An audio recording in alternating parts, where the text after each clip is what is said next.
So to remove flood drywall, just as an example here, I'm going to show you. You're going to connect your shop vac to your preferred cutoff tool. You don't have to use one of these here. I just prefer to use this because you can set the depth right here to be drywall thickness. So I set it just a little bit more. And then I also like this because I can connect a shop vac to it, and then all the dust, or let's say most of the dust, will actually not be floating around in the air. So it's kind of clean this way. You're gonna need some sort of light, so get plenty of light. At this case, I'm doing 8 inches off the floor. Just as an example for you, go ahead and measure out 8 inches. You can also use one of these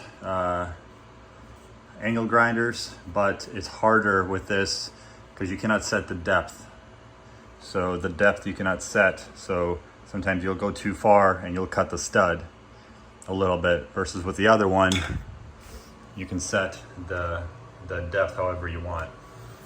So just trace a line all the way so that you see. You can use any kind of straight edge, measure out, do 8 inches, 8 inches, 8 inches, 8 inches, and then draw your line.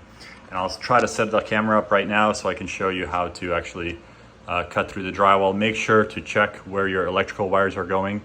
In this case, I know that they're coming from the top and over.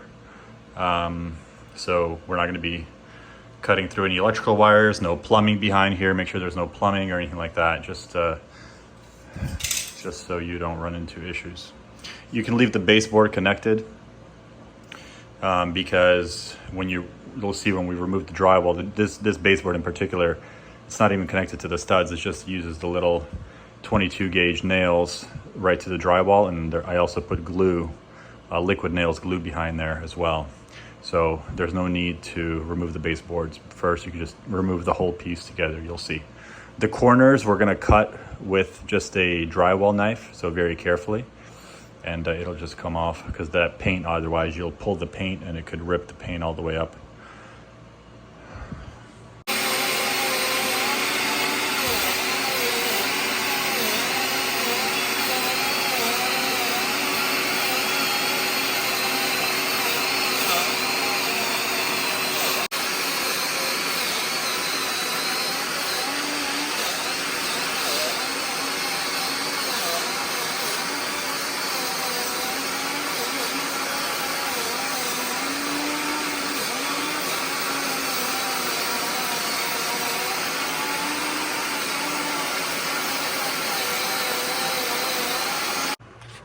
Okay, so once you made the cuts this way and this way, what you're gonna do is just carefully go ahead underneath, pry up one side, and then what I'm trying to do here is minimize just this breaking into 1,000 pieces, and minimize dust, and minimize just getting all this shit all over the place.